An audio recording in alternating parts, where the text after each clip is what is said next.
બધા જ reports normal આવે છે, છતાં પણ તમને આળસ, થાક કે નબળાઈનો અનુભવ થાય છે, એટલું જ તો ઠીક છે. પૂરતી ઊંઘ કર્યા પછી પણ તમને આળસ અને નબળાઈનો અનુભવ થતો હોય છે, એટલું જ તો ઠીક છે. ઘણી વખતે થોડું કામ કરીએ ત્યારબાદ પણ આપણે સતત નબળાઈ આવી જતી હોય છે, અને સાથે સાથે આપણે ઘણી વખતે વિટામિન B12, કોલેસ્ટ્રોલ, બીપી અથવા તો થાઇરોઇડ, સુગર, આ તમામ પ્રકારના આપણે રિપોર્ટ કરાવીએ છીએ, અને બધા જ રિપોર્ટ્સ નોર્મલ આવે છે, છતાં પણ આપણે થાક અને નબળાઈ લાગે છે.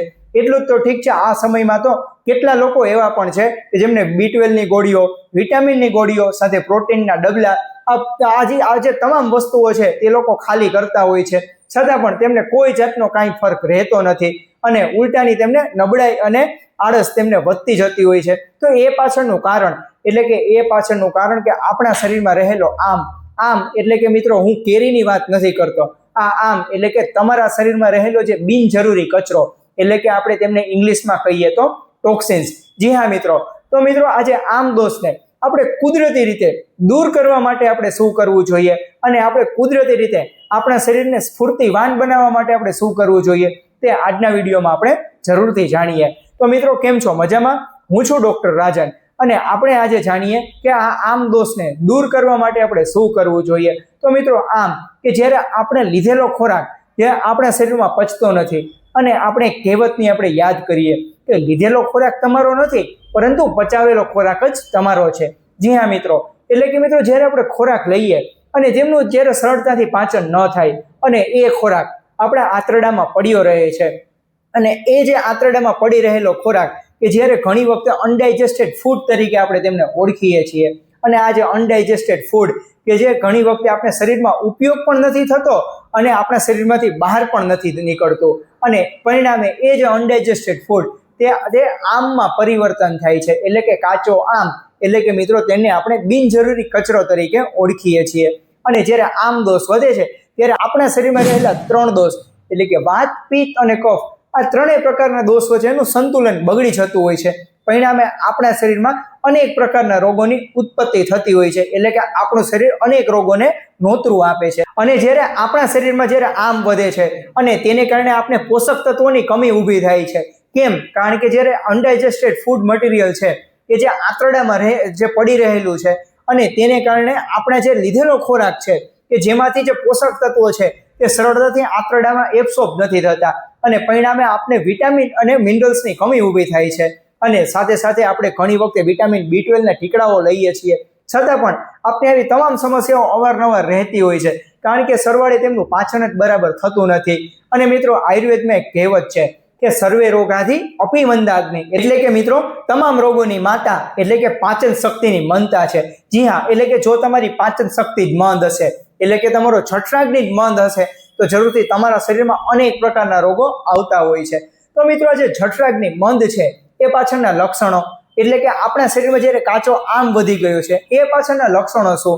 તો જરૂરથી આપણે ઘણી વખતે થાક અને નબળાઈનો અનુભવ થવો, ઘણી વખતે આપણે પૂરતી ઊંઘ કરીએ છીએ ત્યારબાદ પણ આપણે થાકનો અનુભવ થતો હોય છે, સાથે ઘણી વખતે પિંડીઓમાં કળતર, સાંધામાં દુખાવા રહેતા હોય છે, બરાબર ભૂખ ન લાગવી, સાથે ઘણી વખતે પેટ ભારે ભારે લાગવું, સાથે ઘણી વખતે કબજિયાતની તકલીફ અવારનવાર રહેવી. આ જે તમામ લક્ષણો છે કે જ્યારે આપણા શરીરમાં કાચો આમ વધે છે, એટલે કે આમ દોષ વધે છે, તેને કારણે આ જે તમામ તકલીફો આપને સતાવતી હોય છે. તો મિત્રો, તમે કદાચ જોયું પણ હશે કે પાણીની ટાંકીમાં પાણી પૂરું ભરેલું છે, સાથે પાઇપલાઇન પણ બરાબર છે, નળ પણ બરાબર કામ કરે છે, પરંતુ તેમાંથી પાણી બરાબર આવતું નથી. એ પાછળનું કારણ એટલે કે જ્યારે પાઇપલાઇનમાં કચરો છે, અને તેને કારણે આપણે પાણી પણ નથી વાપરી શકતા, અને પાણી પણ તેમાં એમનું એમ પડ્યું રહે છે. એવી જ રીતે મિત્રો, જો આપણા શરીરમાં રહેલું અનડાઇજેસ્ટેડ ફૂડ, અનડાઇજેસ્ટેડ મટીરિયલ, ટોક્સિન્સ કે જેમને આપણે બહાર નહીં કાઢીએ, તો જરૂરથી આપણે આ જે તમામ સમસ્યાઓ છે એ વધી જતી હોય છે, અને પરિણામે આપણું શરીર અનેક પ્રકારના રોગોનું ઘર બની જતું હોય છે. તો મિત્રો, આ આમ દોષને ઓછો કરવા માટે આપણે શું કરવું જોઈએ? એટલે કે મિત્રો, આપણું પાચન છે તે આપણે સારું બનાવવાનું છે, એટલે કે જેમાં આપણું પાચન, એટલે કે મંદ પડી ગયેલા આંતરડા છે તેમને સક્રિય કરવા માટે આપણે પેટ પર હળવા હાથે નવસેકા તેલનું માલિશ કરવું જોઈએ.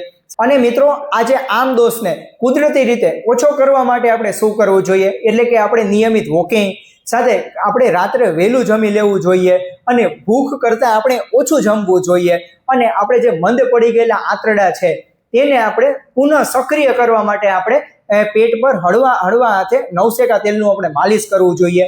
એટલે કે ઇન શોર્ટ કે તમારા પાચનને આપણે સારી રીતે સક્રિય બનાવવાનું છે કે જેથી કરીને જે તમારું પાચન સારું થશે તો પરિણામે જે તમારી જઠરાગ્નિ મન છે તે પ્રદીપ્ત થશે અને પરિણામે આ જે અનડાઇજેસ્ટેડ ફૂડ, અનડાઇજેસ્ટેડ મટીરિયલ કે જ્યારે આમદોષ છે તેને કુદરતી રીતે સરળતાથી તે બહાર નીકળી જતું હોય છે અને પરિણામે આપણે લાંબુ અને સારું સ્વાસ્થ્ય પ્રાપ્ત કરી શકતા હોઈએ છીએ.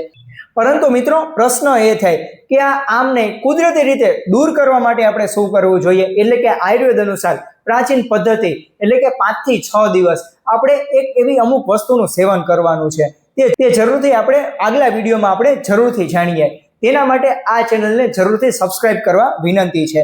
અને મિત્રો મારી સૌથી પહેલી પ્રાથમિકતા એટલે કે તમારું સારું સ્વાસ્થ્ય. અને મિત્રો આવી વધુ ને વધુ ઉપયોગી હેલ્થ સંબંધિત માહિતી મેળવવા માટે આ ચેનલને સબસ્ક્રાઇબ કરવાનું ના ભૂલશો.